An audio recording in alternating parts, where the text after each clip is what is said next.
everybody. Welcome to another episode of Frank Talk, Actor to Actor. You will not believe who I have in the studio today. None other than George Vincent, a good friend of mine. We've done a lot of things together, George. Thank you so much for doing this. Thank you so much, Benji, for having me. Yes.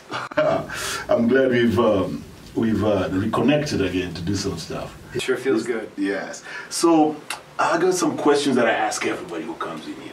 So when people watch George on the silver screen and see him in big movies like Soul, Heavenly Deposit, Let the Game Begin, and popular TV shows like The Last Ship, just to mention a few, they think it has always been easy. Can you tell us, how did it start for you? Was it always easy? Oh, Benji, no. No, it was something like where I started back in New York, and I was doing a lot of theater at the time. Okay. And that was great training, and it was because of that I ended up getting basically a gig on New York's Most Wanted. And then from there, really I landed a role on One Life to Live. Oh, okay. So, but it was not easy. I mean, the soap opera? Yeah, the soap opera. Nice, okay. Believe me, when I tell you I started out as a chicken in children's theater. Oh, wow. Yeah, so, for me, I've always been humble because, humble in a sense that I'll work hard, and I don't mind putting in the time. Exactly, and that's all you can ask about anybody doing anything, man. Just put in the time, man. Let's watch some of your work that you've done. Okay, here we go. Roll the clip. Wait, what's this? Persistence pays off. Congratulations, you booked it. No way. It works 2 days next week, with the possibility of the role recurring. Thank you. Nah, thank yourself. You did it. Look at tough guy now. Just big, dumb animal. Am I wrong? And we also think that the product can provide our industry the next trillion-dollar opportunity. Plus, it's for a good cause. It will give millions of uninsured people a new way to buy health care. We don't fund good causes. And not-for-profit is not an option. Gary, you gotta watch the It's Good for America speeches. Well, well, well. You boys thought you could outrun the law. This time, you're going down. Let's see what you got.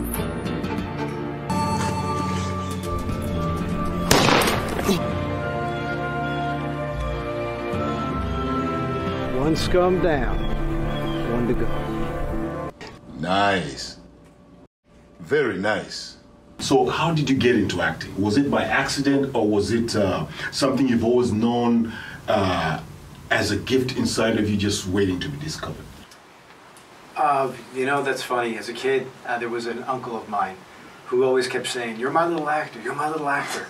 And I don't know. Maybe that's something that put a little seed in my head. Who knows? But it's basically as I went to college or I went to school and all that, I was like, you know what? I want to do something that's challenging, and because I do love challenges, and I remember there was a gentleman that I met, and he was on a show called The Equalizer. Yeah, I remember The Equalizer. Okay. Yeah. Well, he was the bartender. Oh, okay. At The Equalizer. On The Equalizer. And but that's the TV show. TV the show. Movie, yeah. Yeah. Terrific guy, great guy, and literally we just hit it off. And I was studying in college. I was studying acting in college, and I was taking business courses at college too. But needless to say, I dropped that entirely. so I ended up hanging out with him, and he took me into New York, and he introduced me to his manager.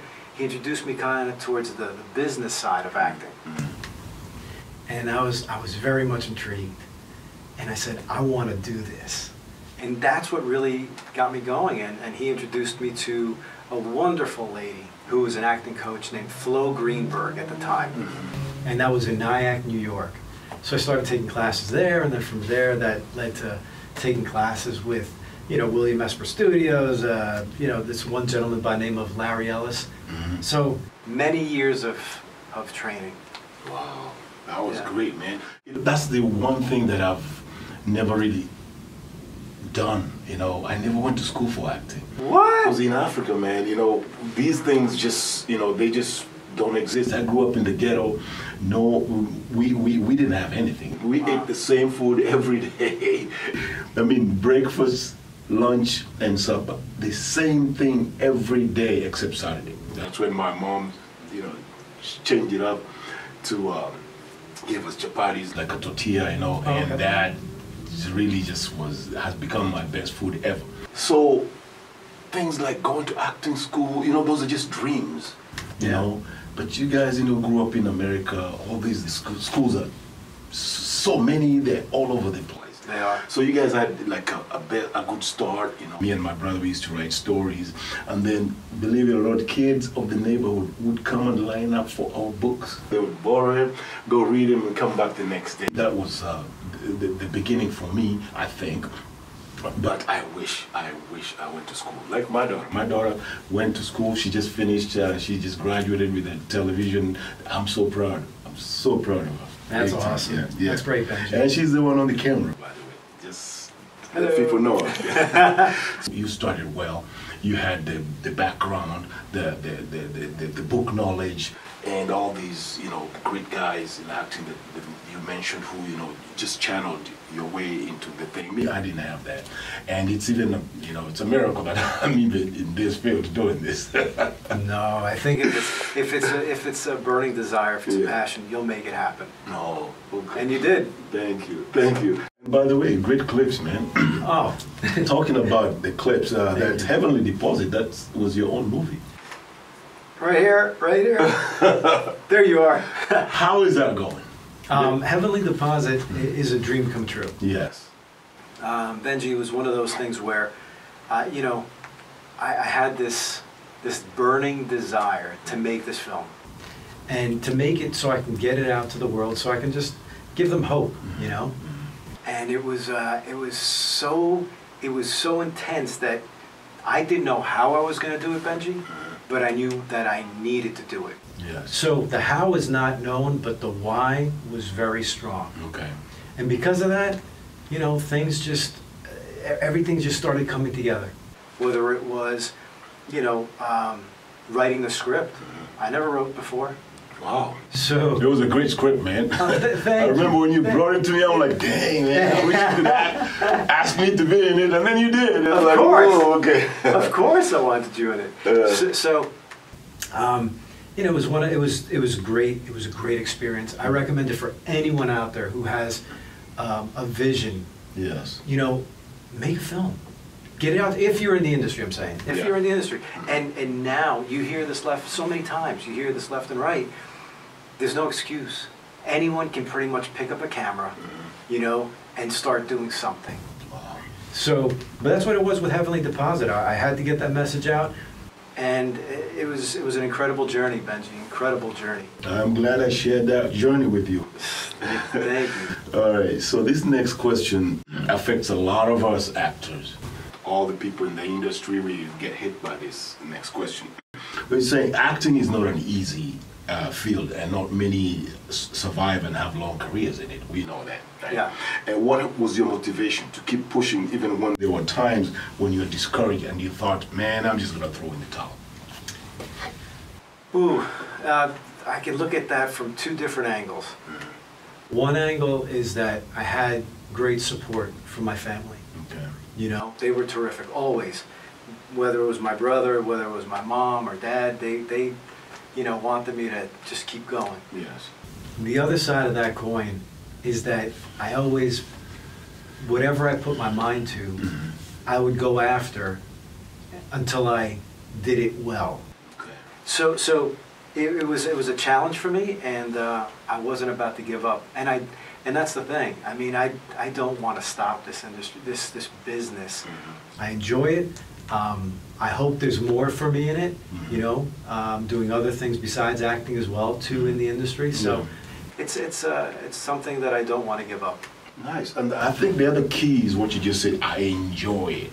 Oh, because somebody said, I don't know who said this is one of the quotes that I love so much. They always say that if you find something you love, you'll never work a day in your life. That's so true. Yeah. You know, when I'm acting, oh my God, the hours are going by, I don't even feel it. Even when I was a background actor. Yeah. It didn't matter to me. We're like 16 hours and I'm like, I'm okay. Some people are complaining, whatever. The judge ordered me to go and do some community service because my tickets were a lot. So I went to Goodwill, standing there, arranging those clothes. Just those 4 hours. Oh. Those 4 hours were like 12. They dragged.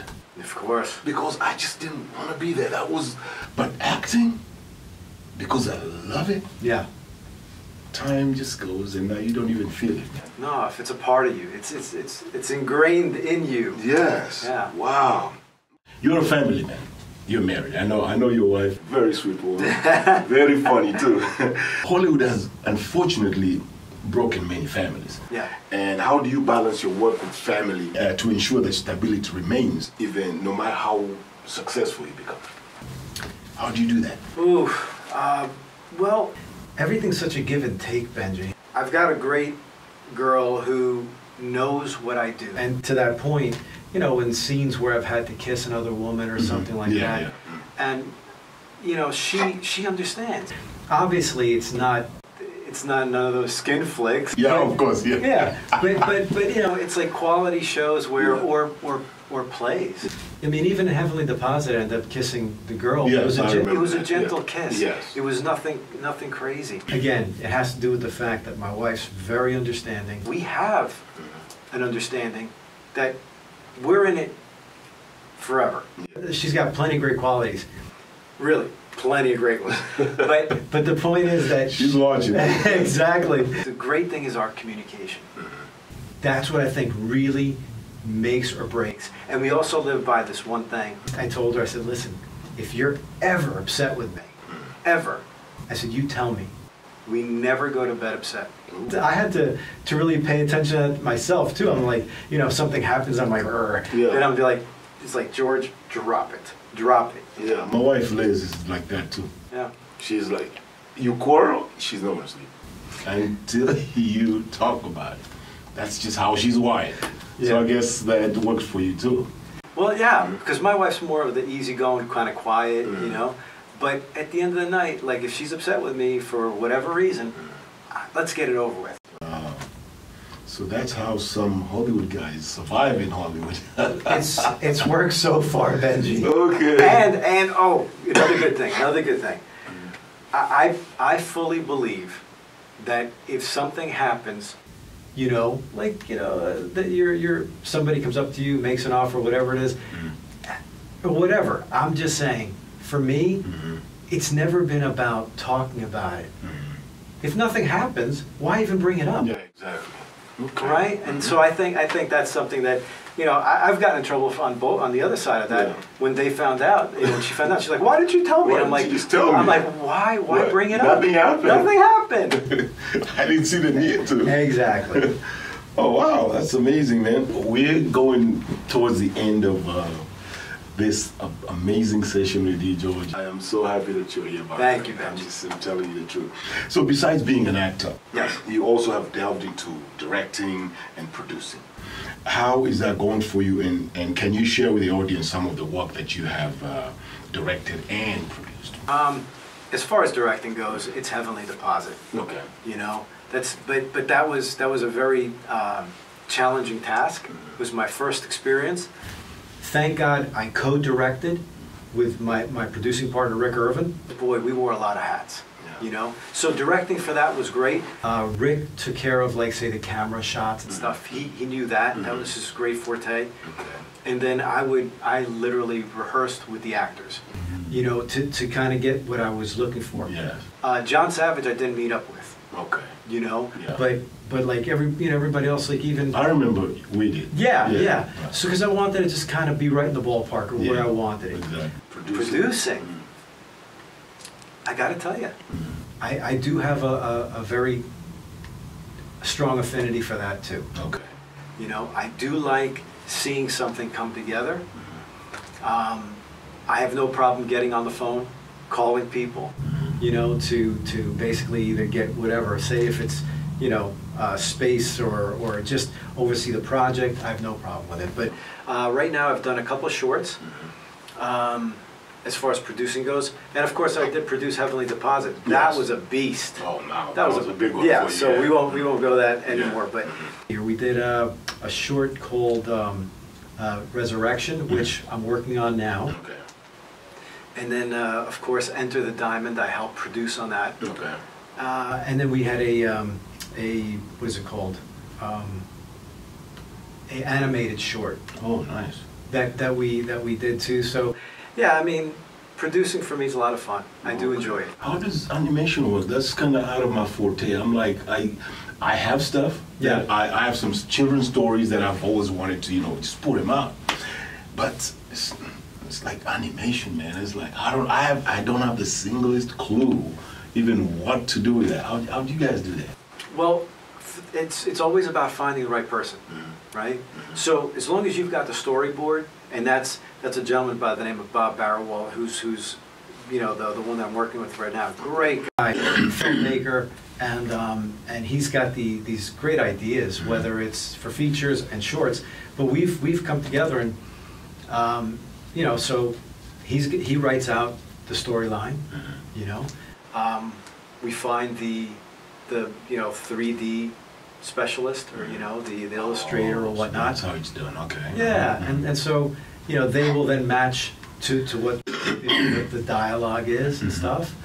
And then after that we find the sound guys and tweak it. You know, we get post sound work on there. We get Foley on there. We do it all. Yeah. So it's just after that it's just like a regular movie. Oh, wow. But it's just that you definitely need the you know cartoonist / illustrator. Yes. Oh, okay, so that's the person who actually brings this thing to life. Yes. All right, I can do the other parts. In post-production, I can do that. Sound, whatever, Sure. mix, edit, and all that. I can do that. So, which one of these three titles, director, actor, producer, do you give preference, or do you treat them all equally? Definitely not equally. So I don't know if I will direct again. I might. Okay. There might be a Heavenly Deposit 2 down in the works somewhere. Okay. But I do prefer. I love the acting. It's this passion for just being in that moment. Me and you both. Yeah. Okay. It's like being in that moment. Yes, There's no other feeling. There's no way to describe it except for when it's working. It's magic. Yes. And then as far as producing goes, so I'd say it would be acting, producing, directing. Directing. Okay. For me, it would be the other way around. Producing is the least thing. Right? You talked about calling people. Oh my God, I hate that part. It's like Yeah. sometimes you have to beg people, man. It's Of course, like, oh, of course. God, I'm so poor at that. I love to work. I do the other stuff, you know. So for me, it would be acting, directing, and then producing would be like the last thing I ever want to do, man. But you know, some of the things that we've done, the first things I ever did, you know, my first movie, I produced that, you know, it's little things, but the big ones, that's not me. So George, one last question for you. Yes. So before we leave, is there anything else that you'd like to share with the audience about George today? You know, what should we expect from George in the near future, and do you have any other projects in the works? I guess my most inspirational time as an actor, or most memorable moment as an actor, it had to do with a buddy of mine who reached out to me and said, "Hey, you know, these people from the actor studio, they're putting on a play, and they're looking for an understudy for the lead role." Okay. And I was like, "Why are you calling me?" You know? And he goes, "Listen, I read the script." He goes, "I love it." But he goes, I'm not in the headspace for it. And he goes, I think this would be right up your alley if you'd like to audition for it. And I was like, I said, well, can he get me the script? He did. I read it. And it was an Arthur Miller play. And it was basically Arthur Miller's story. It was called, let's see here. It was called Some Kind of Love Story. And it was basically Arthur Miller, who is portrayed as a detective, and then Marilyn Monroe, his wife, who's portrayed as like a prostitute. Okay. You know, and it's a two-person play. So I'm sitting there going, "Oh man, this is great." The entire thing, two people. Yeah, yeah. Whoa. So I remember getting the script and I just started reading it, and going over it. And I said, "Yeah, if you can get me an audition, that'd be wonderful." And to make a long story short, I ended up getting an audition for it, and to make the long story short even shorter, I booked it. I booked the understudy role. There you go. And it was I understudied this great gentleman. Oh God, Jack Keller. If you look him up, you'll know who he is. He's Jack fantastic. Keller, that name seems familiar. I think I probably know who it is. He's the Big Lebowski. He's done everything. He's a great actor. Okay. So I got to understudy him, you know. And I remember the director. He basically said to me, "Hey, listen. One night is for you to just get yourself up on your feet. The next night is when you're going to be filling in for him." And I said, "Okay." So I remember, basically, there was a lot of just going, watching. I had one night on my feet before, to rehearse with the lead actress. And then the next night, which was a Thursday night, I got to go up.